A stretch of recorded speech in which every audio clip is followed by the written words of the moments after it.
Buonasera a tutti, grazie e grazie per l'invito, per essere qui questa sera. Lasciamo il palcoscenico ad Alessandro Milan. Buonasera, grazie davvero, buonasera, benvenuti tutti alla 43esima edizione del Premio Masi. Fatemi appunto salutare e ringraziare coloro che ci hanno allietato in questo ingresso. Si tratta dell'ensemble Unisono, vale a dire sono 8 membri, dunque ne vedete 7, ma abbiate pazienza, sono 8 membri, fidatevi, dell'Orchestra Sinfonica dei Colli Morenici. Grazie ancora, davvero meritano un grande applauso. Il maestro Nicola Ferraresi in particolare. Li ritroveremo nel corso della serata, intanto io vi ringrazio, vi invito ad accomodarvi, rimane con noi il pianista Stefano Bettineschi che invece ci accompagnerà durante tutto l'evento. Davvero grazie ancora, li possiamo congedare ancora con un applauso perché sono stati straordinari, davvero, grazie. A più tardi, fatemi salutare subito come tradizione i premiati e i loro accompagnatori, li vedo già qua schierati in prima fila, così come un saluto a tutte le autorità presenti, ovviamente a tutti i membri della Fondazione Masi. Un saluto particolare anche a chi ci segue su Telearena e Telemantova. Per questa edizione del premio, come vedete, c'è una location, come si suol dire, straordinaria. Vi accogliamo in questo luogo nuovo, magico, Masi Monteleone 21. E a questo proposito io vorrei chiamare subito sul palco il fautore visionario di questo luogo. È il presidente di Masi Agricola, è anche l'anima e vicepresidente della Fondazione Masi, Sandro Boscaini. Eccolo qui. Prego Sandro.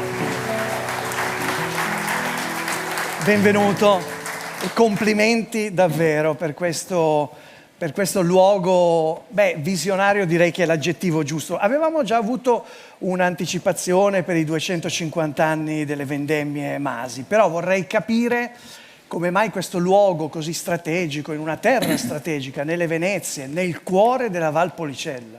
Ma guarda, intanto saluto tutti i presenti, gli amici che sono convenuti qua e ci fa molto piacere di averli in questo rito ormai che da 43 anni si perpetua.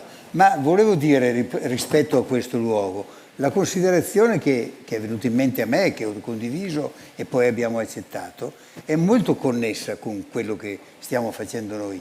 Pensiamo al Veneto, al Trentino, al Friuli, alle Venezie, in una parola. Se guardiamo, questa è una area ampia d'Italia, ma non la più grande. Ecco, ma comunque rappresenta più di un terzo di tutta la produzione del vino in Italia. Il 34% viene da quest'area. L'export quasi il 40% di tutto il vino italiano. Dunque un'area che ha un'importanza strategica importante e che ha anche molto da dire nel senso della cultura, perché qua abbiamo il numero più importante di DOC in Italia, di denominazione di origine, e abbiamo tantissime varietà tipiche di tutte le nostre zone, dal Trentino alla Venezia Giulia e dal Friuli al Veneto, ovviamente, dove siamo anche oggi. Allora, con questi numeri, cosa vediamo che manca rispetto a una realtà vitivinicola moderna? Manca l'attrattività di luoghi come questo.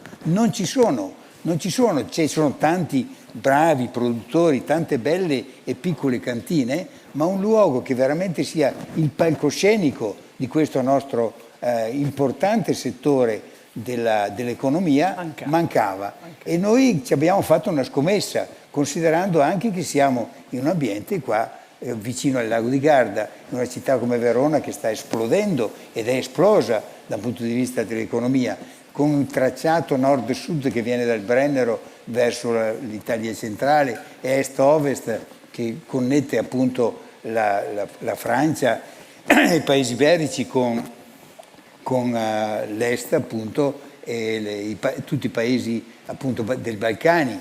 Ecco, per cui un luogo strategico, una location strategica e un luogo dove il vino sarà appunto protagonista. E visionario forse è l'aggettivo giusto. Visto che è visionario, perché non chiamiamo anche chi fa parte delle generazioni future che dovranno portare avanti questo luogo, no? Questa è una buonissima idea. È una buonissima idea. Allora io vorrei chiamare sul palco l'amministratore delegato di Masi, Federico Girotto, e il direttore marketing, Raffaele Boscaini. Prego.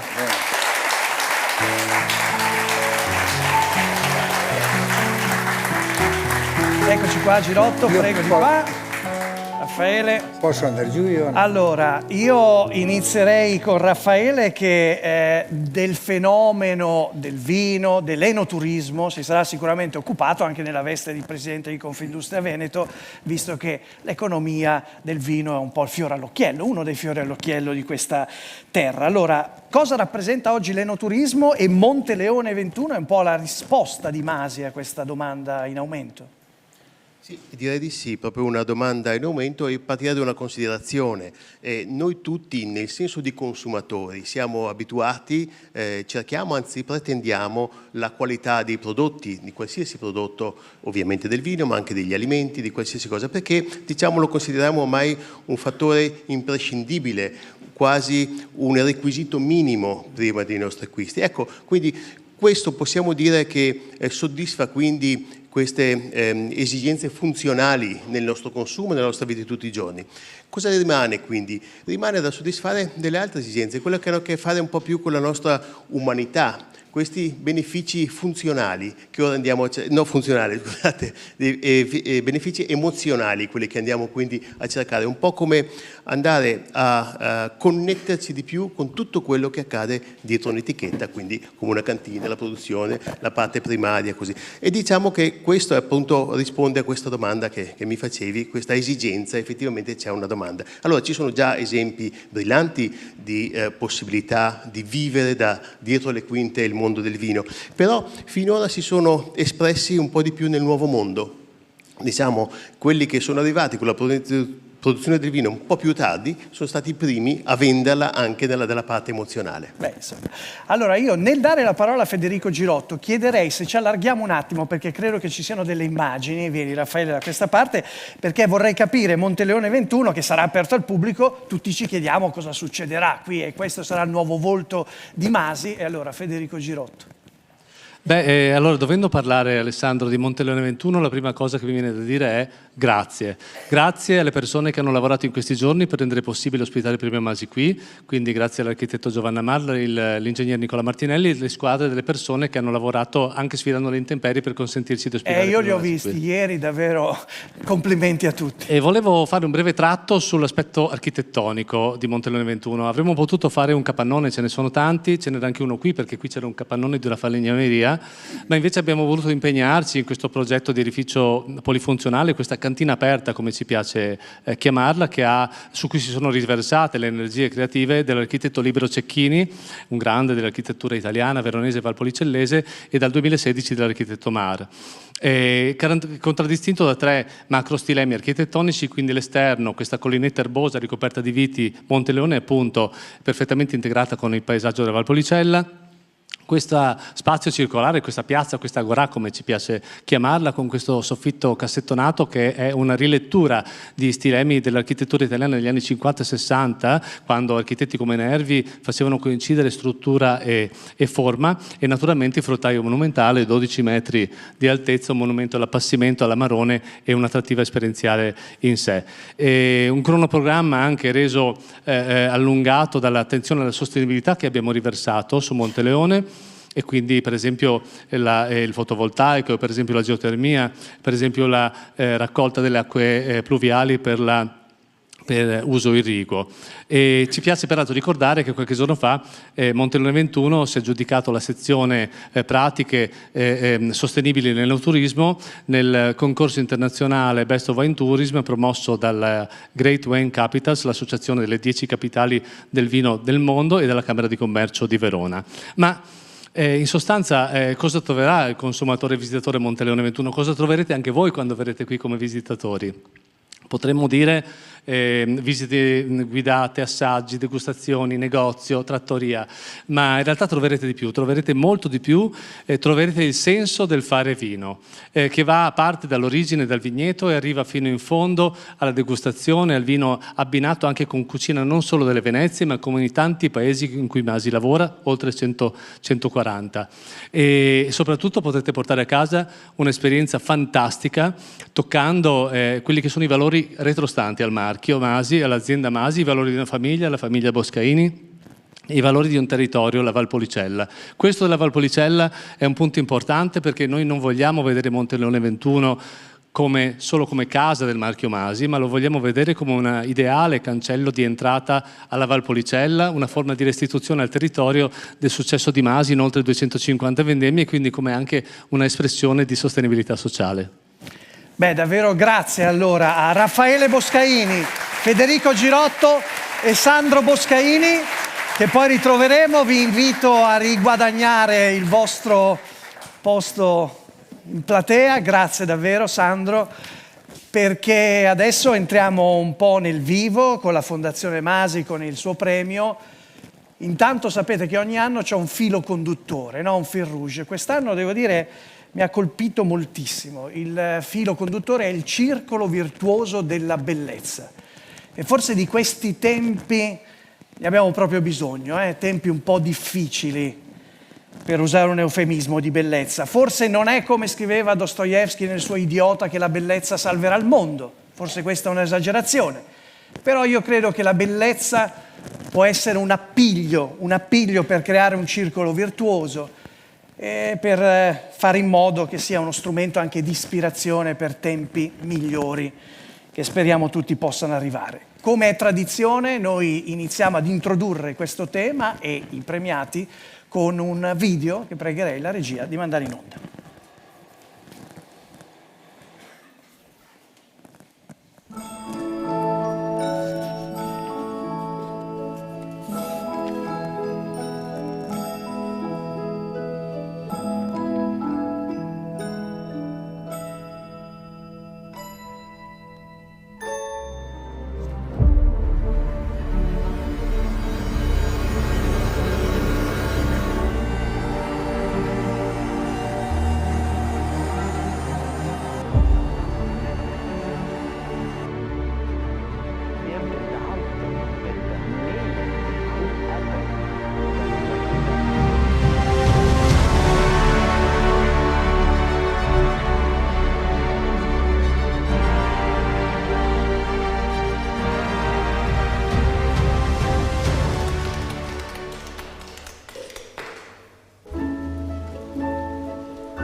Celebriamo quest'anno coloro che contribuiscono a costruire un circolo virtuoso dove bellezza, armonia e sostenibilità diventano strumento di ispirazione e miglioramento per tutte le generazioni.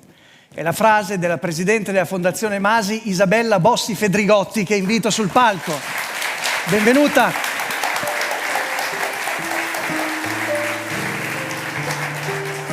Benvenuta Presidente, grazie davvero di accoglierci qui. Allora, il circolo virtuoso della bellezza, è un bel tema, Aspetta, ti spiego. Noi abbiamo pensato a qualcuno che vede una città bombardata, uno che vive in una periferia degradata, uno che vede una natura violentata, può diventare migliore, sarà pieno di rabbia e di cattiveria. Noi abbiamo pensato basta fare il contrario per capire perché abbiamo scelto la bellezza. E cercheremo di capire come stasera. Io, Presidente, le vorrei leggere qualche riga, perché il governatore e il Presidente della Regione Veneto, Luca Zaia, che non è potuto intervenire per motivi istituzionali, ci ha tenuto però a mandare qualche riga e sono indirizzate proprio alla Presidente della Fondazione Masi. Leggo allora le parole di Luca Zaia: esprimo il mio plauso per un appuntamento tradizionale che vede in prima fila la vostra fondazione nella consegna di un premio che riconosce l'impegno di personalità e realtà che contribuiscono a costruire un circolo virtuoso in Veneto e nel mondo, dove armonia, sostenibilità e bellezza diventano strumento di ispirazione e miglioramento per tutte le generazioni. Come Philippe Daverio si interrogava su che cos'è la bellezza in una sua lezione sulla storia dell'arte, spaziando per comprendere al meglio l'influsso della bellezza tra letteratura e vita quotidiana, tra storia e filosofia, anche il premio Masi, che quest'anno ha per tema la bellezza, si interroga su ciò che possiamo fare noi per rendere migliore il mondo in cui viviamo. La bellezza è infatti parte della nostra vita, ne siamo circondati, e non è solo un fatto estetico, ma anche un valore etico, espressione del gesto solidale e buono. Nel complimentarmi con le premiate e i premiati, vi ringrazio per portare avanti con passione la vostra mission di promozione della cultura. E concludo nel rivolgere a tutti i presenti i miei più cordiali saluti. Luca Zaia. Lettera magnifica. Una lettera proprio che c'entra il punto. No? Gli è piaciuto, evidentemente. Mi è piaciuto il tema. Grazie alla Presidente Isabella Bossi Fedrigotti. Le chiederei di scendere. Grazie. Io lascio a Martina il microfono. Grazie. Perché, insomma, fino adesso abbiamo intanto visto questa magnifica location visionaria, come ci ha spiegato il Presidente Sandro Boscaini. È un luogo magico dove chiaramente abbiamo anche conosciuto le parole, abbiamo sentito le parole di alcuni membri importanti della Fondazione Masi, e questo tema su cui io voglio davvero tornare è il tema della bellezza, che secondo me è un tema che può sembrare banale, ma in realtà è un tema molto profondo, è un tema che dovremmo portare avanti un po' di più. Io dico sempre che siamo in un mondo di cattivisti, mi danno del buonista quando ne parlo in radio, ma forse un po' di bene più che di buonismo ci vorrebbe davvero. E allora, questo è per quel che riguarda le parole che abbiamo ascoltato. Adesso, come vedete, lo scenario è un pochino cambiato. Perché? Perché è il momento di introdurre e di conoscere i premiati. E come sempre, nel conoscere i premiati, noi iniziamo dal premio Masi Civiltà Veneta, che io voglio ricordare è il riconoscimento a personalità venete per nascita, per famiglia o adozione, che si sono distinte nei campi della letteratura, dell'arte, del giornalismo, della scienza, dello spettacolo, dell'economia, e che con la loro opera hanno promosso e valorizzato le capacità delle genti venete nei più vasti campi dell'attività umana, facendosi portatrici dei valori fondamentali di questa terra. E ora introduciamo i premiati. Come sempre sono introdotti da una motivazione. Leggo la motivazione del primo premiato. Per il suo impegno e la sua visione imprenditoriale, etica e culturale a servizio del food and beverage, che oggi si manifestano nel Polo del Gusto e nel progetto dei nuovi negozi in Cantalia, dove bellezza, sostenibilità e qualità si intrecciano armoniosamente, il premio Masi Civiltà Veneta viene attribuito a Riccardo Illi. Benvenuto Presidente e complimenti. Grazie. Mi verrebbe da fare una battuta, visto che prima abbiamo citato Dostoevskij, c'era quel tale Ludwig Feuerbach che diceva che l'uomo è ciò che mangia, anche ciò che beve, se ci consente Sandro Boscaini. Ecco, ma dove e come perseguire la bellezza in questo gesto che può sembrare un gesto quotidiano, rituale, banale? Quando mangiamo stiamo nutrendo da un lato il corpo e dall'altro lo spirito.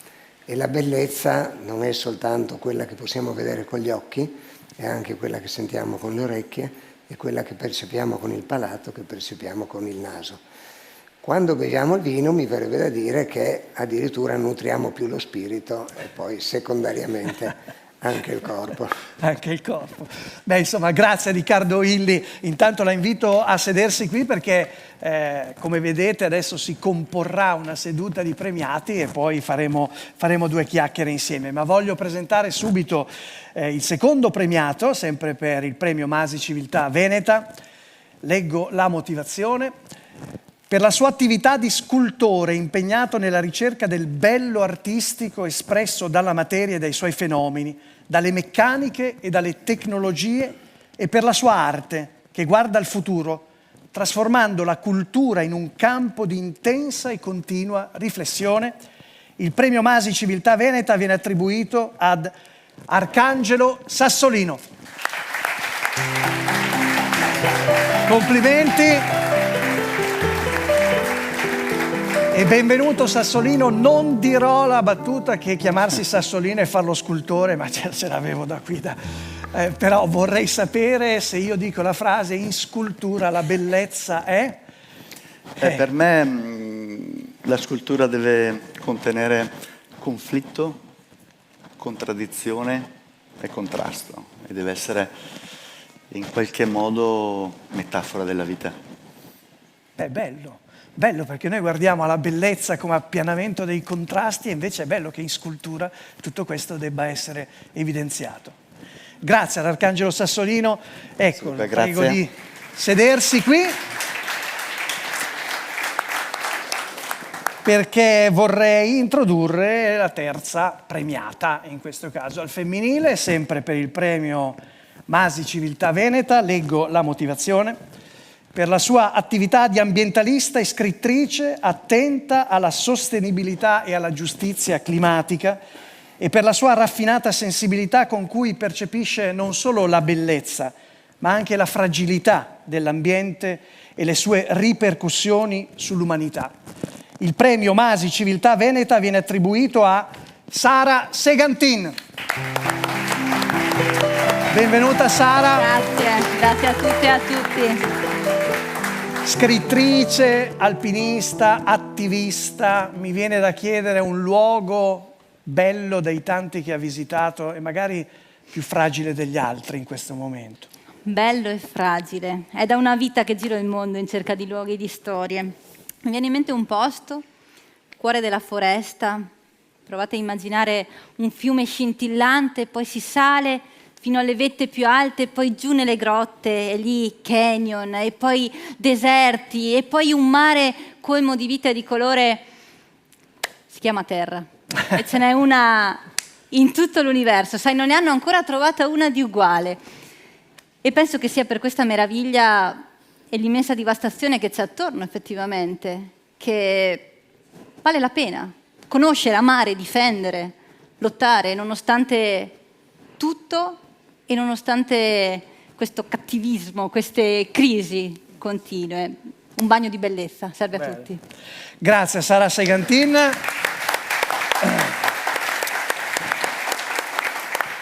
Ed è giunto il momento di presentare il vincitore del premio internazionale Masi Civiltà del Vino. Ricordo è dedicato al grande mondo della vitivinicoltura e premia le personalità più rappresentative che hanno contribuito a livello internazionale a esaltare l'antica cultura della vite e del vino.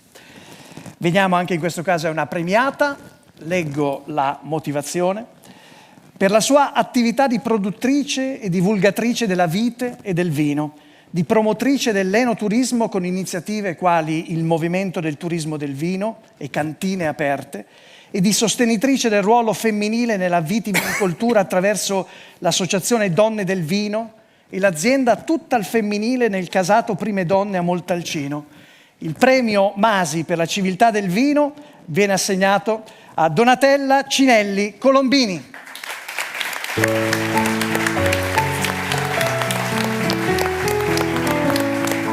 Benvenuta, complimenti. Grazie. Permettetemi di approfittare di questo momento per salutare anche chi ha ricevuto questo premio nel 2007, è qui con noi, è in sala, il presidente onorario dell'OIV, Peter Hayes, che volevamo omaggiare e salutare. Eccolo qua, grazie Peter. Grazie davvero. E allora, Donatella Cinelli Colombini, quando si prende un calice di vino si pensa subito è profumato, c'è un bel colore, e la bellezza in tutto questo dove la vede lei? Ma prima di tutto il vino è bello come colore, come trasparenza, come brillantezza, ma poi è bello il luogo dove nasce il vino e soprattutto la gente del vino. Io ho la fortuna di fare il mestiere più bello del mondo, quello di produrre vino in mezzo a tanti meravigliosi produttori in tutto il mondo. Quella è la bellezza vera. Beh, insomma, grazie davvero. La prego di accomodarsi qui. Io, scusate le spalle, ma sto un attimo in centro, così presento anche l'ultimo solo in ordine di apparizione premiato. Siamo al Premio Internazionale Masi Grosso d'Oro Veneziano, che ricordo è riservato a personalità e enti che hanno contribuito a diffondere un messaggio di cultura nel mondo, generando quella comprensione tra i popoli che si sviluppa in solidarietà, progresso civile e pace. E lasciatemi aggiungere quanto ne abbiamo bisogno. Leggo la motivazione. Per la sua attività ispirata ai valori di semplicità e al carisma del santo fondatore, che si esprime in iniziative sociali e umanitarie, sanitarie e pastorali, con particolare riguardo all'emarginazione, al disagio, alla salute del corpo e dello spirito, con delegazioni e missioni nei 5 continenti, il Premio Internazionale Grosso d'Oro Veneziano viene attribuito all'opera Don Calabria. E ritira il premio Fratel Gedovar Nazzari, che è l'economo generale dell'opera e presidente dell'ospedale Sacro Cuore di Negrar. Eccoci qua. Fratel Gedovar, buongiorno e ben trovato. Allora, visto che ho citato Dostoevsky e Feuerbach, mi è venuto in mente anche Socrate, no? Che diceva che non dalle ricchezze ma dalle virtù nasce la bellezza. Qual è la virtù più bella, a suo parere? Ma io credo che la virtù più bella è la conoscenza per noi, perché chi conosce il bene sceglie di fare il bene e l'autoconoscenza dicono che è la luce dell'anima, no? E dicono che la bellezza allora è la conoscenza, è la bellezza duratura, che dura per sempre. Beh, insomma, belle parole. E tra l'altro, Fratel Gedovar, so che oggi ci porta anche dei saluti particolari il casante dell'opera, il superiore generale Don Massimiliano Parrella, che non è qui con noi perché attualmente si trova impegnato in Brasile, però ha mandato un videomessaggio che credo noi potremo vedere qui e pregherei la regia, intanto se si accomoda, io mi sposto qui e vediamo il messaggio. Buonasera a tutti, innanzitutto mi presento, sono padre Massimiliano Parrella, casante per l'opera Don Calabria e in questo momento mi trovo in Brasile, a Marituba, dove sto accompagnando la missione dei poveri servi e delle povere serve della Divina Provvidenza. Faccio questo video per ringraziare la Fondazione Masi che ci sta onorando di questo premio e per ringraziare tutti voi che con affetto e simpatia ci sostenete. Mi dispiace davvero tanto non poter essere presente a ricevere questo premio, ma sarò ben rappresentato.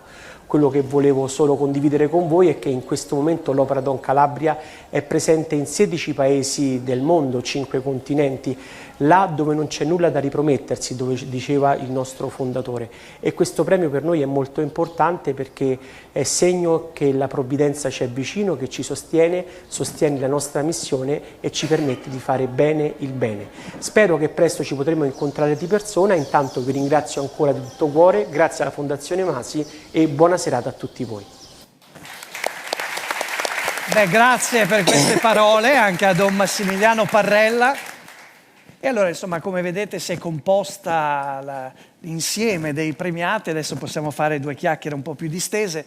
Io comincerei proprio dal presidente Riccardo Illy, che adesso è impegnato soprattutto in due realtà imprenditoriali, vale a dire il Polo del Gusto e Incantalia. Mi ha colpito soprattutto questa Incantalia, no? Perché cura del territorio, legame col territorio, sostenibilità, etica dell'impresa, sono gli elementi, se ho capito bene, che lei vuole portare avanti in questa realtà.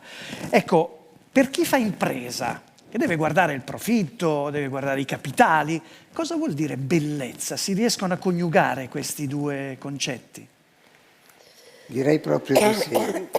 Io mi sono dedicato per circa 40 anni al caffè, come potete immaginare, e poi ho costituito un gruppo di società che non sono nel settore del caffè, che poi ho raggruppato sotto il Polo del Gusto.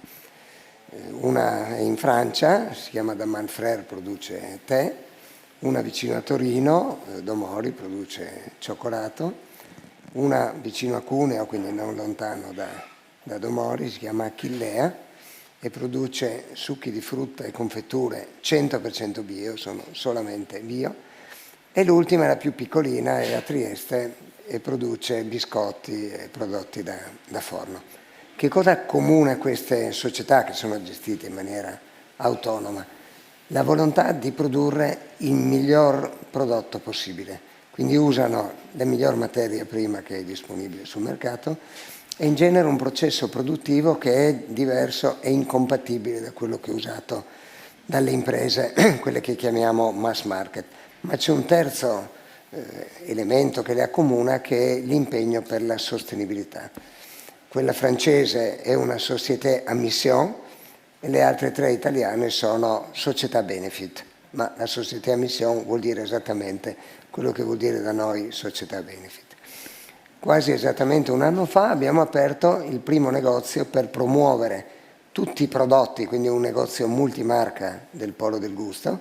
L'abbiamo chiamato Incantalia, il nome lo ha creato Anna Maria Testa, così come il layout mi piace chiamarla boutique piuttosto che negozio. E oltre a proporre i prodotti del Polo del Gusto ci sono anche dei prodotti di aziende che definirei amiche, comunque aziende con le quali condividiamo i medesimi valori di qualità, di eccellenza, di unicità e soprattutto di sostenibilità. Quindi insomma l'importanza anche del legame territoriale mi sembra che sia fondamentale, no? Sì, fondamentale. Faccio l'esempio del Pintaudi, l'azienda che fa i biscotti, perché ahimè il tè non è coltivato alle nostre latitudini e così il cacao, quindi quello deve venire da lontano per forza.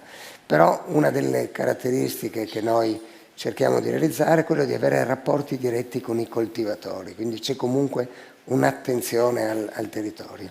Ecco, Pintaudi acquista per lo più farro, non usa tanto il grano, non usa una piccola quantità, usa soprattutto il farro, che tra l'altro è più digeribile, diciamo è un prodotto da un punto di vista nutrizionale migliore. E questo farro è coltivato vicino a Trieste, quella che si chiama la Bassa Friulana, quindi diciamo a 40-50 km di distanza, e Giuseppe Pintaudi, che è il fondatore di questa società e ne è il presidente oggi, conosce personalmente gli agricoltori che coltivano questo farro. Va a trovarli, va a verificare come sta andando l'annata, va a verificare che la qualità sia quella che effettivamente si aspetta, va anche a verificare le modalità di coltivazione per accertarsi che siano sostenibili. Un rapporto con la terra. Prima, le parole di Sara Segantin mi hanno colpito molto, no? L'importanza di preservare la terra, ma lo sappiamo, Sara Segantin fa parte di una generazione di giovani, abbiamo visto il volto forse più celebre al mondo, quello di Greta Thunberg, che pone al centro davvero come valore da difendere e preservare quello della tutela di questo pianeta, che è l'unico che ci è stato dato. In una serie di interviste ho visto che lei parlava di clima come giustizia, diritti umani, cioè mette l'importanza della sensibilizzazione su questo tema dicendo vuol dire parlare di giustizia, vuol dire parlare di diritti umani. Perché? Ci spiega bene questo legame? Certo, perché lo sguardo al centro, almeno per me, non è la terra, è la relazione. È un concetto diverso, profondamente diverso di relazione col pianeta, col mondo in cui viviamo, ma con le altre persone, con gli altri paesi, con gli altri continenti. Questo sta alla base di tutto. Giustizia climatica vuol dire che diritti umani e diritti ambientali sono un'unica cosa. C'è un rapporto inscindibile fra il famoso slogan "la guerra è fossile, la pace è rinnovabile". Se scarseggia l'acqua, il cibo, l'energia, ci facciamo la guerra. Se c'è guerra, vengono sospese la dignità, la libertà, la giustizia, i diritti civili più profondi, e è una catastrofe ambientale che perdura poi negli anni, nei decenni, e colpisce i più vulnerabili. Si parla di giustizia climatica perché l'1% della popolazione mondiale è responsabile del 40% delle emissioni, quelle stesse emissioni che stanno facendo scomparire isole intere, che stanno causando migrazioni. Si stima 200 milioni di migranti climatici al 2050, l'Italia è in prima linea perché ovviamente è altissimo rischio idrogeologico, aree costiere, e ovviamente quando sei in un posto dove non hai niente, sei più vulnerabile. Le alluvioni, lo vediamo già in Italia, colpiscono chi è più vulnerabile, ma ha un altro impatto, un'alluvione su chi vive in un palazzo e su chi sta cercando di sopravvivere nel silos o nei bassi fondi di qualche città sconosciuta. E al contempo, e vi ringrazio, prima citavamo la conoscenza. Mi disse una ragazza delle periferie di Bangalore: se non sai ti fai del male da solo. Ho visto nel cuore profondo del Madagascar le persone che più venivano danneggiate dal bruciare la foresta stessa per sopravvivere. E lo vediamo in Italia, la mancanza di una conoscenza profonda dei territori, delle interconnessioni, ci porta a volte a essere carnefici di noi stessi. E questa anche è giustizia climatica, è il diritto di sapere, il diritto di conoscere profondamente la complessità, di non vedersi serviti sui piatti verità assolute, risposte senza profondità, ma quanto piuttosto gli strumenti per poter fare le proprie scelte consapevoli. Giustizia climatica è questa, è pace, è diritti umani, è ritrovare finalmente quella profonda umanità che stiamo davvero calpestando, è ritrovare la giustizia e la libertà non come privilegi, ma come diritti fondamentali ed essenziali per tutti e per tutte. E lo troviamo in un modello diverso di relazione, guardando lontano ma camminando vicino. Grazie Sara Segantin. Tornando alle parole di prima e alla scultura, mi ha colpito invece questo riferimento alla tensione. Io ho una frase, è una sua frase, quindi l'ho presa da un'intervista, credo che gliela possa attribuire ad Arcangelo Sassolino. Lei ha detto: credo che l'artista debba essere un traditore seriale di se stesso. I propri lavori, dopo un po', possono diventare una zavorra da cui bisogna svincolarsi in continuazione. Un po' questo è il senso della tensione, quindi bellezza e anche sperimentazione continua, evidentemente, per lei. Sicuramente.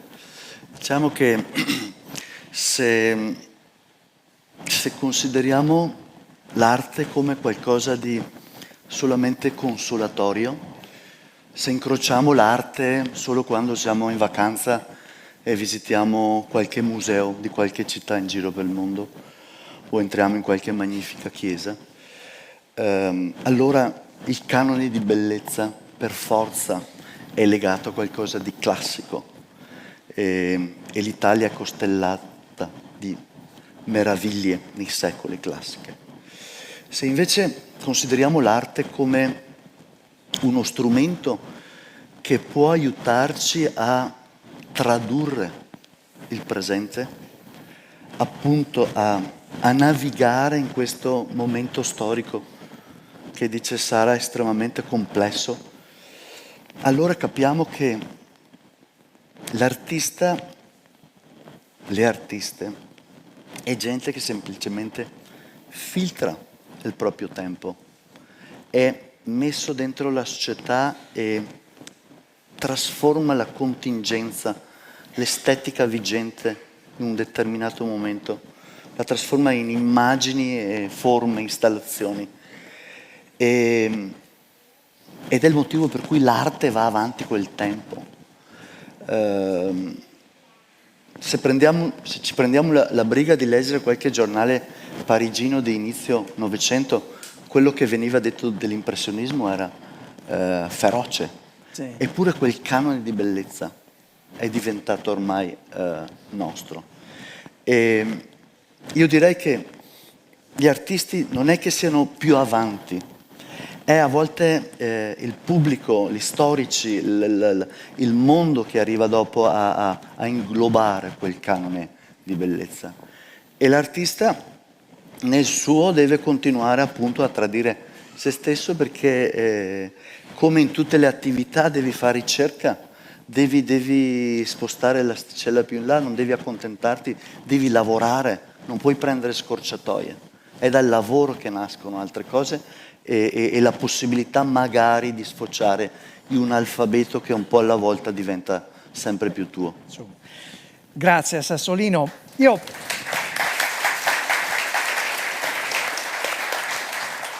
tornerei sul tema della bellezza legata al territorio. Prima abbiamo sentito le parole di Raffaele Boscaini e Donatella Cinelli Colombini, anche lei è una pioniera del movimento turismo del vino, no? Allora bisogna coniugare l'importanza di questo nuovo fenomeno che sta sempre prendendo più piede con la tutela del territorio. Spesso avete utilizzato e sentito parlare di questa espressione nelle grandi città, overtourism, troppi turisti, per cui prima col Covid non ce n'erano più, adesso sembra che stiano esplodendo alcune città. Allora come si coniugano questi due valori? Il turismo è fra i comparti economici maturi l'unico che cresce tanto e crescerà ancora più o meno del 4-5% all'anno su base mondiale. Questo significa che cresceranno i turisti. E bisogna stare attenti perché purtroppo il turismo è un cannibale dei territori in cui si dirige, per cui bisogna usare due criteri fondamentali. Uno è l'armonia e quell'altro è l'integrità. E mi spiego meglio. Per armonia si intende, qui si viaggia un po' alti, però credo che nel concreto lo possiamo toccare tutti quanti. È l'armonia col tempo, col passato, col presente e col futuro. Qui si innesca un criterio di sostenibilità, perché se vuoi un futuro devi affrontare certe cautele, devi prendere delle decisioni. Poi devi avere un criterio di armonia con la natura e con l'uomo, perché renderlo felice è il tuo obiettivo principale. E per renderlo felice bisogna dargli quell'armonia che è un fatto complessivo. E si arriva al secondo criterio, che è quello dell'integrità. Integrità, quando si dice una persona integra, si intende una persona con dei valori, con dei principi. Ecco, nel turismo si intende una difesa dalla falsificazione che è insita nel turismo, perché il turismo, come dire, distrugge soprattutto l'identità locale ed è fra tutte le cose quella che non è restaurabile. Quindi una volta persa, quella è persa per sempre. Ecco, l'integrità significa mantenersi autentici, mantenere i valori, i caratteri di una determinata zona, da quelli piccoli come il ricettario locale a quelli grandi come monumenti. Significa impegnarsi a difenderli come turisti e come produttori di turismo. E c'è una nuova tendenza nel turismo che si chiama turismo rigenerativo, che vuol dire che rigenera da benefici a chi viaggia, perché lo arricchisce e lo rigenera proprio interiormente, ma soprattutto preserva i luoghi dove si dirige. Un po' difficile, ma tutti possiamo collaborare. È la strada per il futuro. Grazie a Donatella Cinelli Colombini. Uso per Fratel Gedovar anche qui una frase di Don Calabria, che diceva: facciamo il bene che possiamo e quel poco procuriamo di farlo bene. Certo che uno accende la TV, legge un giornale, va sui siti e vede un mondo oggi dilaniato dalle guerre. Allora, dove si può trovare o ritrovare un po' di bellezza in tutto questo, Fratel Gedovar? Io credo che l'opera Don Calabria, c'è tanti vertici, diciamo così, che si può trovare la bellezza, ma io credo che la principale, la più forte per noi, è la solidarietà. È bello vedere persone che si aiutano a vicenda. È bello che noi vediamo volontari che danno il suo tempo di lavoro per aiutare gli altri, o addirittura danno anche beni per aiutare progetti. È bello vedere organizzazioni, comunità che si uniscono per affrontare le sfide che hanno in comune. Io credo che la solidarietà oggi anche è un contracorrente di un mondo che noi viviamo, no? di un modo di vivere che può fare la differenza. Io credo che la solidarietà è un'espressione della bellezza che noi possiamo vivere oggi. Grazie. Grazie a Fratel Gedovar. E oltre a sostenibilità, legame al territorio, lei ha anche un grande legame familiare. In varie interviste dice che si è sempre ispirata a suo nonno Francesco nelle sue aziende e ha creato d'altra parte anche imprese che sono globalizzate, sono in tutto il mondo. Allora, mi viene da dire, non so se la risposta non può essere secca, tra impresa familiare e impresa globale o globalizzata, qual è la più bella? O comunque come si riesce a tenere insieme questi due mondi che potrebbero sembrare antitetici? Ma non lo sono, perché noi abbiamo tantissime imprese che sono familiari, che si ispirano ai valori familiari, che poi svilupperò brevemente, e che ciò nonostante sono anche globali. Mi viene in mente Barilla o Ferrero, sono due imprese familiari, eppure sono presenti nella larga maggioranza dei mercati internazionali, quindi sono imprese assolutamente globali. Mi verrebbe addirittura da dire che il fatto di essere familiari aiuta le imprese a diventare globali, perché per diventare globali bisogna investire nel tempo. Non è che un giorno ci alziamo e decidiamo da domani mattina voglio andare globale. È una cosa che si fa progressivamente, si comincia a esportare in 1, 2, 5, 10 mercati e poi pian pianino si espande la presenza, diciamo teoricamente, in quasi tutti i mercati che possono accogliere i nostri prodotti. Ecco, l'impresa familiare si basa su due aspetti fondamentali. Uno è la visione a lungo termine, che è particolarmente necessaria nel settore vitivinicolo. Lo dico a due imprenditori del settore come Sandro Boscaini e Donatella Cinelli Colombini, che lo sanno meglio di me. Io ci sono stato nel settore vitivinicolo a Montalcino solo per circa 14 anni Ecco, pensate lì, se decidete di piantare una vigna quest'anno, il primo ricavo lo avrete fra 10 anni. Ci vogliono 5 anni perché la vite dia i suoi frutti, quindi la vigna cominci a produrre l'uva, e poi ci vorranno altri 5 anni perché l'uva vendemmiata possa essere chiamata Brunello di Montalcino. Quindi 10 anni. Difficile che un'impresa che non abbia il principio del lungo termine, che non sia disponibile a ragionare addirittura in termini generazionali, si impegni in un investimento che produrrà ricavi fra 10 anni. Questa è la prima caratteristica. La seconda è l'impegno che le persone, che in genere danno all'impresa il proprio nome, mettono proprio per quella ragione, per l'orgoglio, per la voglia di fare bene, per dimostrare le proprie capacità.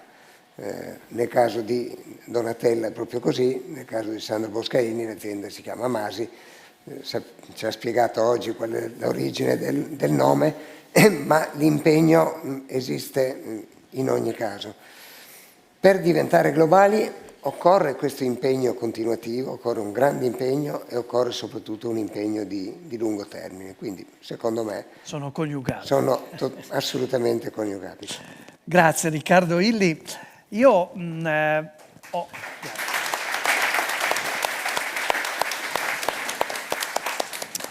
ho un caro amico che ogni tanto sento, è Simone Moro, un grande alpinista, uno allievo di Messner, uno dei più grandi alpinisti, davvero un fiore all'occhiello a livello italiano e mondiale. E lui mi dice sempre, quando va sulle vette più alte del mondo, guarda che il mondo visto da qui ci dice delle cose, ci parla, anche se in maniera silente, ma ci urla qualcosa di pregnante. Ecco, Sara Segantini è anche alpinista, no? Le vette le conosce. Cosa ci dice il mondo visto dall'alto? Mi fa sempre domande apparentemente facili ma profondamente complesse. Intanto ci dice che bisogna arrivarci in alto. La montagna è fatica e la fatica insegna la perseveranza, che in questo momento storico è molto più importante della speranza, forse. Ti insegna ad andare oltre gli ostacoli, ti insegna la comunità. Perché quando sei in 3 appesi a un chiodo marcio e qualcuno qua in sala se lo ricorda, non pensi a di chi è la colpa, ma pensi a prenderti la responsabilità per uscirne insieme. Crea legami profondi, la montagna è entusiasmo e allegria e la soddisfazione di arrivare, ma lo fai un passo alla volta, quel camminare vicino guardando lontano. E soprattutto, e qui vengo nello specifico alla tua domanda, al di là gli acciai che si fondono, la grandissima sfida del turismo che nel mio Trentino e che si lega alla grandissima sfida della coesistenza con la biodiversità fondamentale ma complessa, le vette, l'altezza di quei luoghi mi hanno dato una lezione essenziale. Io lavoro con le parole, io racconto storie, lo faccio per iscritto, lo faccio nei libri, lo faccio nelle conferenze, lo faccio nei reportage. Ma la regola più importante di qualsiasi forma di comunicazione è l'ascolto. E la montagna, con i suoi silenzi profondi e impenetrabili, ti insegna ad ascoltare, te lo insegnano le genti di montagna. E non solo le nostre. Con l'ultimo progetto sulla giustizia climatica, Diritto a resistere, che in collaborazione con la RAI e le televisioni latinoamericane mi ha portato a attraversare tutti gli stati del Centro America, più di 4.000 chilometri, 3 mesi di viaggio per portare, pensavo, le voci di chi più invisibile lotta in prima linea appunto per i suoi diritti, per i diritti della sua terra, e ascoltando quelle voci spesso di montagna mi sono resa conto che non le dovevo portare, dovevo semplicemente portare in Europa la capacità di ascoltare voci che esistono già e che sono già molto forti, ma che noi spesso ignoriamo e che addirittura sono capaci, come sulle montagne vedi la devastazione, ma vedi anche la meraviglia, di portarci il coraggio di chi lotta ancora. E questo sì, infine, credo che mi abbia insegnato la montagna, che è nel fango che lasci le impronte più profonde, che le parole valgono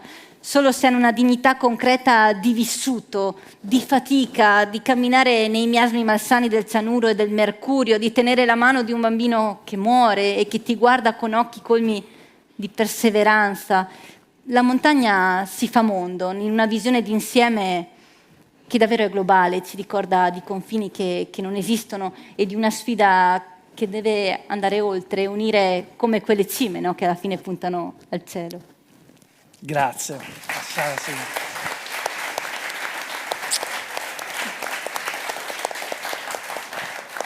Arcangelo Sassolino, nella sua arte, se ho capito bene, lei sottopone anche la materia a quelle forze che già ci sono in natura, la pressione, la tensione, no?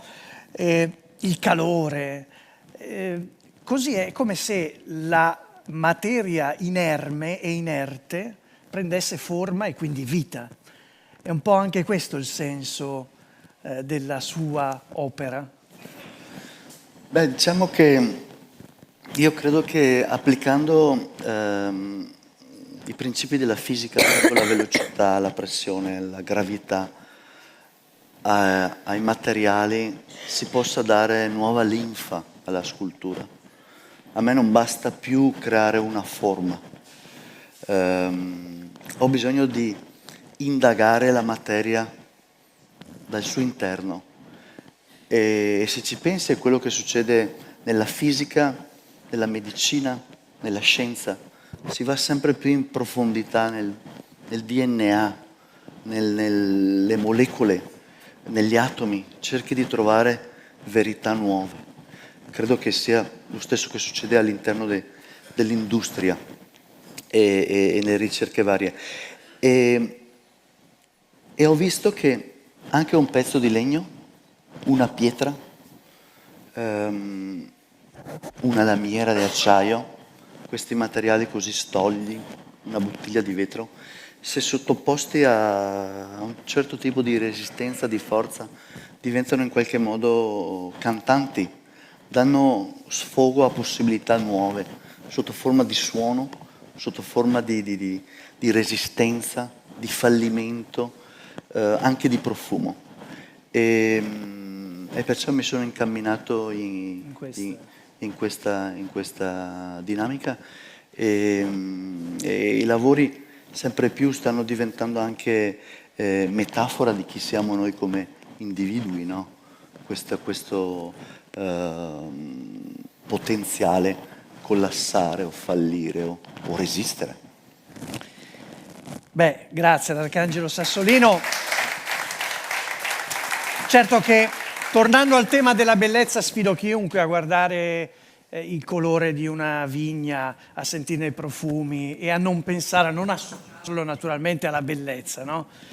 Che cos'è che insidia tutto ciò? Lo chiedo a Donatella Cinelli Colombini. Qualcosa ce l'ha già detto prima riguardo all'overtourism, al rispetto del territorio. Vede altre insidie a questa armonia naturale? Beh, per noi produttori di vino i cambiamenti climatici sono complicati. Siamo reduci da una vendemmia che ha richiesto veramente tanto sangue freddo, coraggio e impegno, perché abbiamo lavorato in certi momenti anche il sabato e la domenica in modo veramente forte. Quest'anno è stata una vendemmia che ha impegnato anche mentalmente, come decisioni, più di ogni altra annata. E in altre zone d'Italia abbiamo dei problemi di siccità estrema, così come le alluvioni che hanno colpito certe aree dell'Italia hanno impedito la raccolta. Ecco. Quindi devo dire, le minacce climatiche per noi del vino sono qualcosa di tangibile. Ecco, bisogna prenderle in seria considerazione. La scienza ci sta aiutando, stanno lavorando anche nelle università, perché uno dei problemi è quello proprio di ridurre i pesticidi, avere una cultura più naturale, e questo richiede una ricerca. Certo. Quindi le sfide ci sono, i problemi ci sono, ma abbiamo anche fiducia nel fatto di poterli affrontare. Io, grazie. Ho esordito dicendo che è un mondo molto cattivista, non so se fratello Gedovare è d'accordo oppure no, ma mi sembra che ci sia attorno a noi una rabbia sempre più manifesta. Mi viene da chiedere quanto sia difficile oggi fare del bene. Il bene è complicato, viene accolto bene il bene che viene fatto? Ma dire che la società di oggi non è incattivita è un po' difficile, per quello che vediamo intorno, no? È quello che si parla. Però noi come Opera Don Calabria crediamo nella persona, perché la persona essenzialmente è buona, fa il bene. E io credo che è quello che è incattivito sono le strutture che noi abbiamo, strutture sociali, strutture politiche, strutture economiche, che ti porta anche, se vediamo intorno, ti porta a cose che nessuno concorda, no? Ma viviamo in un mondo molte volte che si spinge a essere anche fuori di quello che noi siamo nella nostra essenza. Io credo che la persona sempre ha però l'opportunità e la possibilità di fare il bene, anche nei momenti, nelle piccole cose, nel quotidiano, ha questa opportunità, questa possibilità di fare il bene. Allora io credo che le strutture sono delle volte incattivite, ma la persona è essenzialmente buona e noi ci crediamo. E questa è una speranza positiva. Allora, facciamo così, se mi promettete di fare una risposta rapida, ma proprio 10 secondi, ho un'ultima domanda flash. Vorrei chiedere a Riccardo Illy dove ha trovato in politica la bellezza. Suggerimento, nel Parlamento nessuna, glielo dico io perché ho letto una serie di suoi interviste. Magari come governatore del Friuli Venezia Giulia un po' di più? Anche come sindaco, se vogliamo anche ancora come di più come sindaco. Perché per esempio quando si è a capo di un'amministrazione comunale si devono fare molte scelte su investimenti, che ne so, scuole e altri edifici pubblici, e questi si possono fare brutti o si possono fare belli, e in genere la differenza in termini di costo è semplicemente risibile.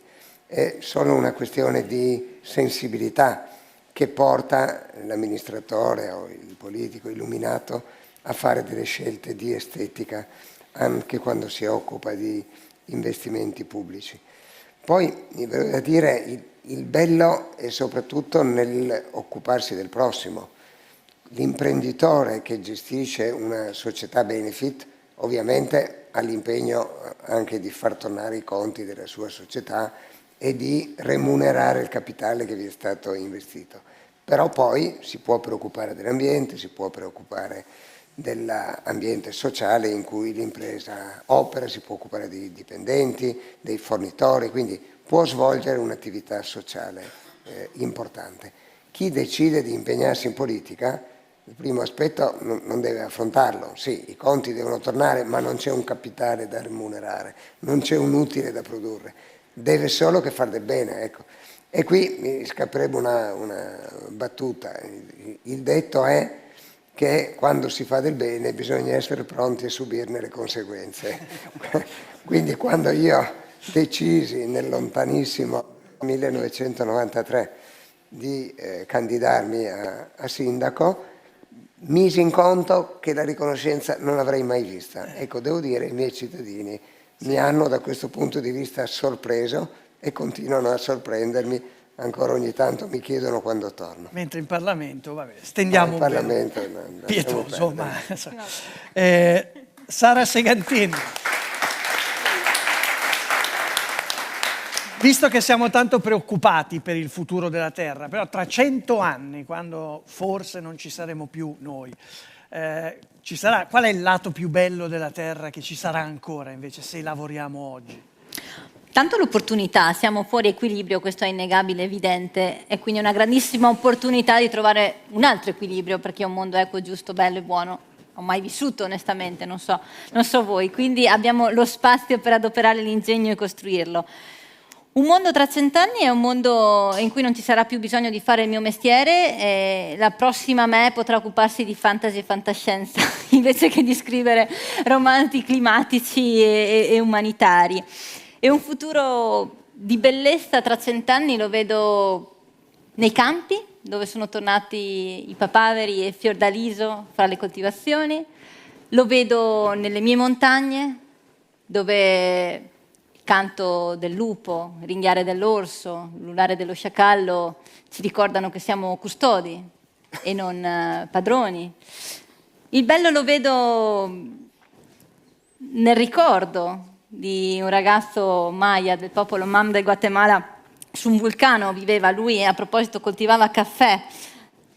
Guerrigliero, esiliato in Messico, tornato, ricostruito tutto da capo, poi ha eruttato il vulcano, ha distrutto tutto di nuovo, ha ricostruito e ripiantato il suo caffè e mi diceva: è ovvio, arrendermi è un privilegio che non posso permettermi, e credo che tra 100 anni avremo questa consapevolezza, e questa consapevolezza che gli strumenti, le tecnologie, le conoscenze li abbiamo tutti, ma per affrontare la crisi climatica, per risolvere anche la fame, se vogliamo andare sui grandi temi, per evitare le guerre.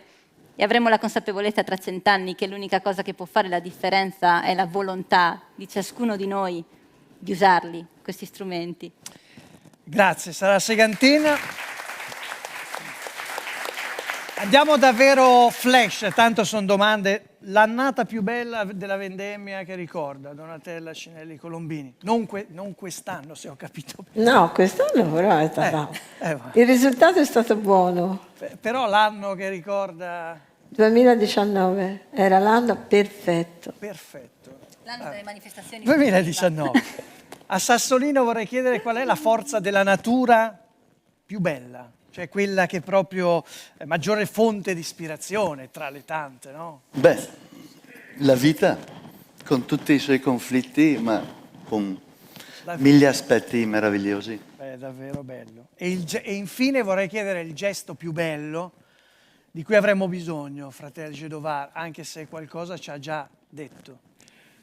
Io credo che nel mondo che viviamo oggi è un abbraccio di speranza. Bello, un abbraccio di speranza.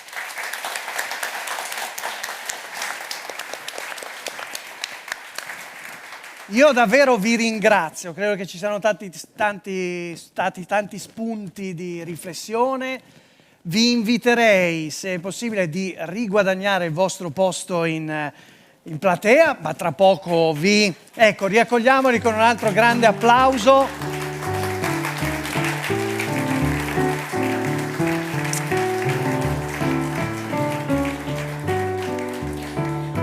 Tra poco tanto li rivedremo qui sul palco per la consegna proprio formale dei premi. Hanno anche firmato, come sapete, la tradizionale botte, dopo vedremo anche questo. E adesso c'è un nuovo momento, come abbiamo avuto all'inizio, di intrattenimento di altissimo livello, perché io vorrei ancora dare il benvenuto all'ensemble Unixono che tra poco salirà sul palco per intrattenerci ancora con un momento di musica. E allora, mentre liberiamo qui, possono secondo me salire. Vorrei anche, mentre prendono posizione ai loro strumenti e davanti ai loro leggii, scambiare due parole, se possibile, con il maestro Ferraresi, che inviterei quindi davanti a tutti i musicisti. Possiamo accoglierli con un applauso. Ricordiamo che l'ensemble Unixono è una componente, sono 8 membri, ne vedete sempre 7 ma tra poco 8, dell'Orchestra Sinfonica dei Colli Morenici. Allora maestro, intanto avete scelto un artista particolare, bello, emblema della bellezza. Esatto, un emblema della bellezza in musica, musica per film, Ennio Morricone. Non ci sono altri... Grande maestro italiano e del mondo. Corretto. Italianità e bellezza, due parole importantissime. La musica di Morricone chiaramente è allo specchio di queste due parole. Sì. E allora lascio il palco all'ensemble Unixono, davvero godetevi ancora questo momento, e a voi il palcoscenico.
l'ensemble Unisono.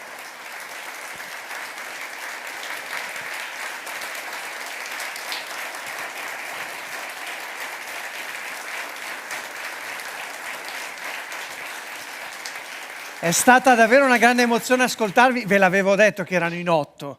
Voglio ringraziare anche la soprano Elena Calmo, grazie. Davvero grazie per essere stati con noi, ma non è finita, perché vi ritroveremo più tardi, grazie ancora. Possiamo congedarli temporaneamente con un altro grande applauso, grazie davvero all'ensemble Unisono. Allora, prima della premiazione, io faccio un po' di spazio qui con il microfono, abbiate pazienza. Prima della premiazione vorrei introdurre un altro riconoscimento tradizionale molto importante, perché è la targa Giorgio Boscaini, che la famiglia Boscaini da più di 40 anni riserva a chi ha collaborato per lungo tempo e con particolare intensità alle proprie attività e alla distribuzione dei prodotti Masi nel mondo. Per questo intanto vorrei richiamare sul palco accanto a me il presidente Sandro Boscaini, eccolo qui, ben ritrovato Sandro, perché quest'anno il riconoscimento va a un amico, un collaboratore che ha portato i prodotti Masi in una straordinaria isola del Mediterraneo, no? Come nasce tutto questo? Ma nasce, intanto come nasce la targa appunto in ricordo, commemorando un nostro cugino che ha avuto una morte tragica in macchina, cioè per un incidente stradale. Ma poi abbiamo pensato che questo sia un bel momento in cui appunto un'azienda diventa una comunità e una famiglia. Ecco, e allora questo, noi nei 40 anni circa da cui abbiamo messo questo premio, insomma, o questo riconoscimento in mezzo alle nostre attività, a volte nel premio Masi, a volte Vinitaly, a volte altre circostanze aziendali, e abbiamo premiato appunto chi è molto vicino a noi nel modo di sentire, nel modo di capire le cose e anche nell'aiuto reciproco che c'è tra datori di lavoro e dipendenti e collaboratori. Ecco. Nel caso specifico, per esempio, in questa piccola isola, non è una grande isola, ma c'è una passione e una volontà di sentirsi parte di noi, sentirsi parte di un mondo che produce uva, che poi fa l'appassimento delle uve stesse, crea questo magico prodotto che è l'Amarone e che adesso si trova ed è un vino apprezzato in una piccola isola spersa nel Mediterraneo. È un'isola oltretutto divisa in due, da una parte quelli che non bevono, dall'altra quelli che bevono. E la andiamo a conoscere. Allora io leggo la motivazione.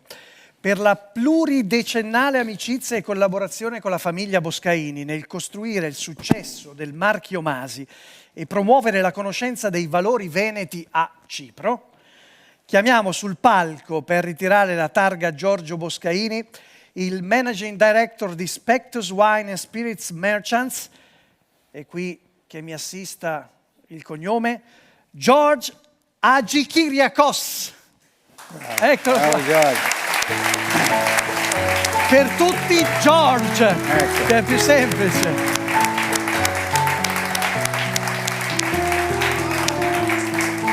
Viene accompagnato dall'interprete Emanuela Spinelli, che per tutta la serata gli è stato anche a fianco per raccontare, ecco, signor George, ce la facciamo. Welcome George. The last name is correct? Hadjikyriacos, ecco l'accento. Ma per gli amici Giorgio. Tutto il giorno a provare. È molto più semplice. Allora, insomma, intanto possiamo anche vedere delle immagini che scorreranno dietro di noi per per testimoniare di questa isola straordinaria con tante risorse naturali, una lunga storia dell'Amarone, e immagini che sono fotografie, a Cipro. Ecco, come ha fatto a fare appassionare i ciprioti all'Amarone? Questa è la domanda che tutti ci poniamo. First of all, buonasera, ladies and gentlemen, kalispera. Buonasera.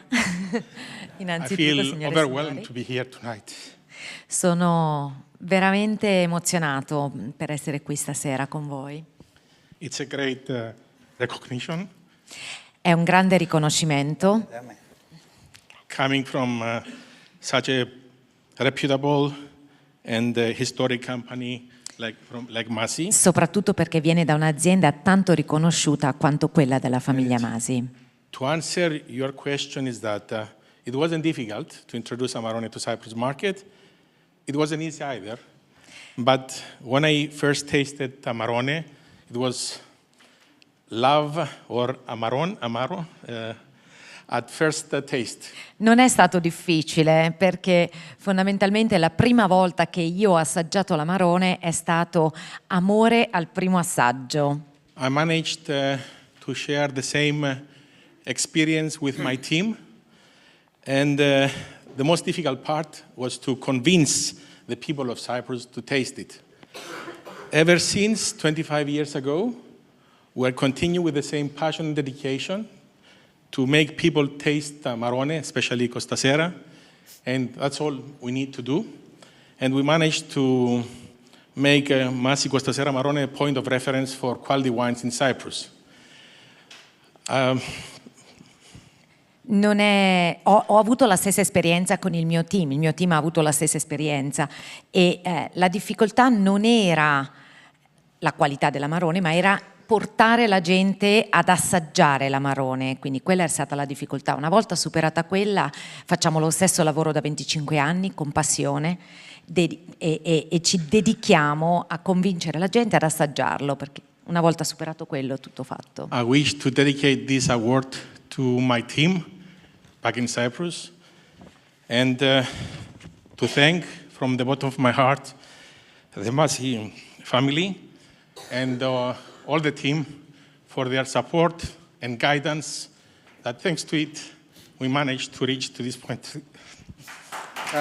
È bella e vorrei dedicare l'emozione. Sì, vorrei dedicare questo premio al mio team a Cipro e vorrei ringraziare veramente la famiglia Masi e per il sostegno in tutto quello che abbiamo fatto finora. Grazie. Beh, grazie davvero a George Hadjikyriacos. E allora prego consegnare, adesso lo aiutiamo qui tra stampelle, bottiglie. Lascia subito le stampelle e prende la bottiglia. Non so se avete notato. Beh, complimenti davvero ancora a George Hadjikyriacos.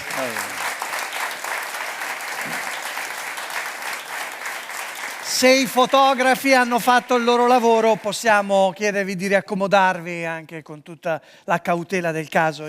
Se posso dire, sì, ringraziare certo. George, perché devo dire, è sempre stato un piacere andare da lui e con lui sentire come spiega e come introduce quante persone e la qualità delle persone che avvicina all'Amarone, e non solo per il nostro Amarone, perché ha fatto sì che i vini veronesi e l'Amarone in particolare fossero tra i vini più pregiati e riconosciuti in Cipro, ma anche miei amici di famiglia che vanno là e hanno avuto la possibilità, o stranieri, hanno trovato il vino, ed è molto bello quando ti sentono dire l'ho trovato in una trattorietta di Cipro in montagna. Ecco.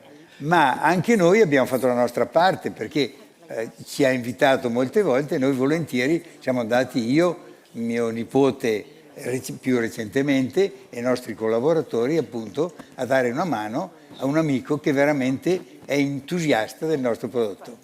Complimenti ancora e grazie. Adesso il premio ti do una mano io. Lo chiediamo solo in prestito il premio, ma poi glielo restituiamo. Grazie ancora a George Hadjikyriacos, a Sandro Boscaini e grazie davvero ancora anche a Manuela Spinelli per questo supporto di traduzione fondamentale, perché siamo arrivati alla cerimonia di premiazione, ovvero alle consegne delle bottiglie di Amarone che simboleggiano la botte, che è l'originale oggetto del premio, ricordo, botte condivisa che i premiati hanno firmato proprio oggi pomeriggio alle 5 nella cantina Masi. Forse ci sono anche le immagini che credo siano già state montate, che potrebbero scorrere alle mie spalle, con la firma, che è la cerimonia, è la presa in carico ufficiale della firma della botte. Non so se abbiamo il video da poter vedere, eccolo qua.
Firma della botte. Tra l'altro, proposta estemporanea che mi è venuta così, io sono all'8ª presentazione del premio Masi, 8ª edizione, propongo che alla 10ª edizione anche il presentatore abbia una botte di Amarone. Non mi inviteranno più. Siamo alle premiazioni. Iniziamo dai premiati per la civiltà veneta e la civiltà del vino, che avranno appunto la fortuna di condividere un'intera botte di Amarone, un po' più piccola di quella firmata, devo dire. Ora riceveranno una bottiglia di Amarone che rappresenta questa botte con una serigrafia in oro realizzata dai maestri vetrai veneziani. Allora, voglio invitare sul palco premiato e chi premia. Allora, il premio Masi per la civiltà veneta, che viene consegnato da Paolo Possamai, membro della commissione del premio Civiltà Veneta, a Riccardo Illi. Vi invito sul palco.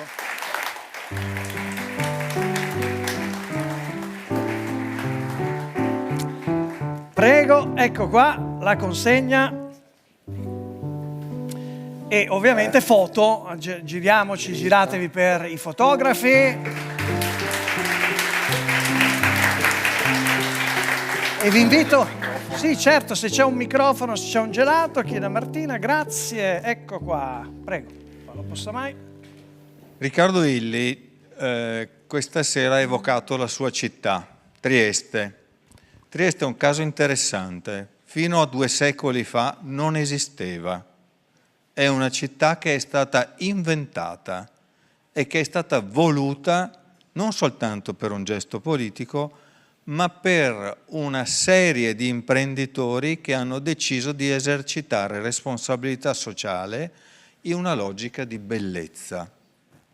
Tant'è vero che noi oggi, quando passiamo per il Borgo Teresiano o per quello Giuseppino o per quello Franceschino, ci stupiamo dell'importanza di questa impronta architettonica così coerente e così forte, ma dipende dal fatto che generazioni di imprenditori hanno deciso di non essere gelosi dei loro patrimoni, ma di investire in una logica di bellezza e di bellezza condivisa. Allora, lo diceva poco prima Riccardo, che è sempre possibile fare le cose bene o male da imprenditore? Allora, nel merito è possibile disegnare bene un marchio oppure, come nel caso della Illy, assegnarlo a un grande artista come Rosenquist. Ed è possibile fare delle tazzine orrende oppure decidere che di anno in anno la collezione deve essere chiamata e arricchita da un artista nuovo. Oppure le macchine per il caffè possono essere disegnate da uno qualsiasi oppure da un designer importante.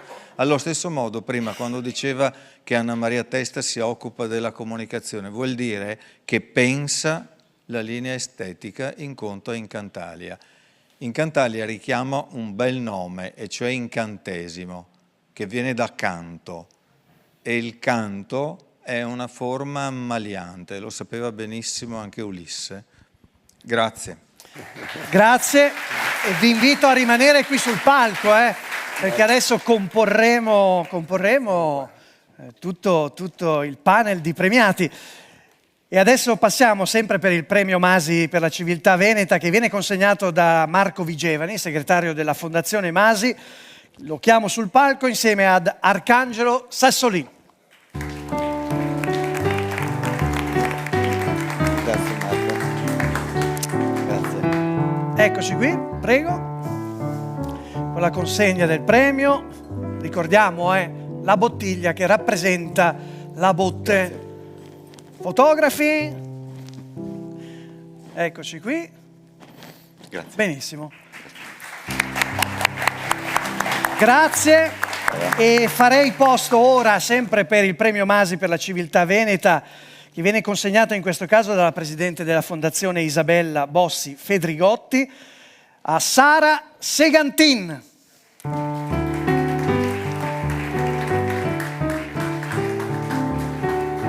Eccoci. Va bene. Grazie. Tanto è sempre la botte quella che Grazie. conta, poi non tanto Che bella. non tanto il nome. Ma come si fa a berla così bella? Se me la dai, Cioè, io la bevo. bellissima. Guarda che meraviglia. No, si può bere e tenere poi il contenuto vuoto, sì. insomma. Va bene. Da esporre. La rosa. Grazie davvero, grazie davvero, e proseguirei per il premio internazionale Masi per la civiltà del vino, che viene consegnato in questo caso da Federico Castellucci, relatore della commissione del premio internazionale Civiltà del Vino. Invito sul palco lui e Donatella Cinelli Colombini.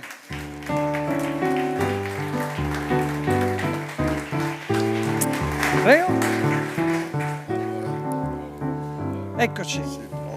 Certo, un microfono. Aspetta, prima la foto abbiamo fatto. Ci siamo. Prego. Il vino vive un momento un pochino faticoso come tutto il resto dell'economia, ma noi siamo fiduciosi perché c'è un punto di resilienza molto forte, che sono le donne che si occupano di vino. Ed è una cosa sicuramente positiva. Gente come Donatella, io ho conosciuto sua mamma Francesca e c'è sua figlia Violante, vi assicuro che possiamo stare tranquilli e fiduciosi. Grazie. Grazie. Ci stringiamo, ma ci stiamo tutti. No, stia lì verso il centro, che siete voi protagonisti. E veniamo al premio internazionale Masi Grosso d'Oro veneziano, che viene consegnato in questo caso dal giornalista Stefano Lorenzetto, membro della commissione del premio Civiltà Veneta, e da Sandro Boscaini. L'invito entrambi sul palco insieme a Fratel Gedovar Nazzari per l'opera Don Calabria. Aspetta, ma cosa seria così, Sandro? Oh, sono onorato con voi qua. Eccoci qui, che bel trio, eccolo qua. Voglio ricordare che in questo caso il premio è rappresentato, oltre che da un contributo in denaro a sostegno di opere umanitarie dell'istituto, dalla riproduzione in oro per opera del maestro orafo Alberto Zucchetta del Grosso veneziano, che era la moneta che ebbe corso legale per secoli nella Serenissima, in varie regioni della Mitteleuropa e del Mediterraneo orientale. C'è una battuta? Sì, Stefano Lorenzetto dice sì, c'è una battuta. Diamoli. Allora Stefano, Tanto consegni gli il diamo il premio. premio. Grazie. È stato un piacere. Grazie Sandro. Grazie davvero. Io ringrazio Sandro Boscaini e la giuria perché si è sostituita al Papa. 2 anni fa l'ospedale di Negrare, che è l'opera più conosciuta di quelle fondate da Don Calabria, festeggiava il suo 100° anniversario. Fu chiesto al Papa di mandare un messaggio augurale, di scriverlo. Il Papa mandò un telegramma del cardinale Parolin. Questa settimana, per i 100 anni del Corriere dello Sport, il Papa ha scritto un lungo messaggio di suo pugno. Quindi prendiamo questo premio come un risarcimento di Masi, di Sandro Boscaini e della giuria per un mancato premio papale, che era quella lettera, e infatti mi ricorda, lo dico senza offesa per il maestro Zucchetta, mi ricorda un'ostia consacrata. C'è anche i raggi che promanano. Giusto? Grazie. E allora io intanto vi inviterei a schierarvi tutti per una bella foto corale. Siete qui? No, non tipo accosciati da sinistra a destra come una squadra di calcio. Ma ecco qua, guardate che splendido panel per la 43esima edizione del premio Masi. Davvero ancora complimenti a tutti quanti.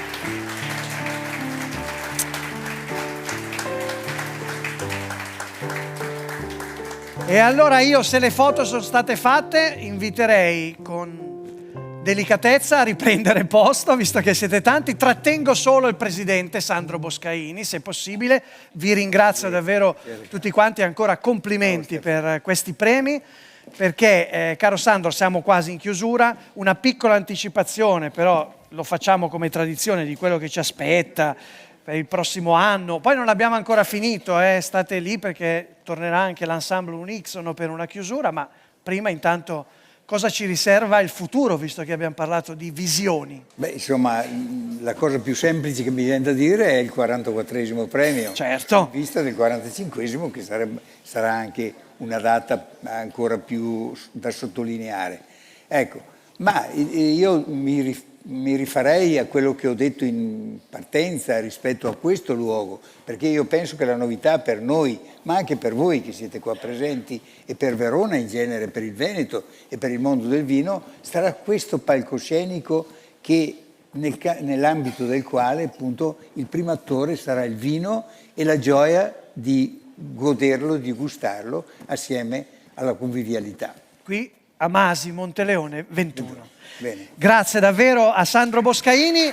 Io lo seguo perché è il momento di richiamare sul palco l'ensemble Unisono, perché vogliono regalarci un ultimo brano molto emozionante, quindi prego loro di riguadagnare con i loro strumenti il palco. Noi lasciamo a loro la conclusione. Grazie ancora davvero per quello che ci avete regalato. Ancora l'ensemble Unisono e noi, Sandro, scendiamo. Sì, dopo torneremo a salutare ancora.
Grazie davvero ancora all'ensemble Unisono, il maestro Nicola Ferraresi, la soprano Elena Calmo. Fatemi ringraziare anche tutti i tecnici, la regia, tutti coloro che hanno messo in piedi dal punto di vista tecnico questa bella serata, e in attesa del prossimo anno è il momento del brindisi. Grazie ancora a tutti voi e complimenti ancora ai premiati.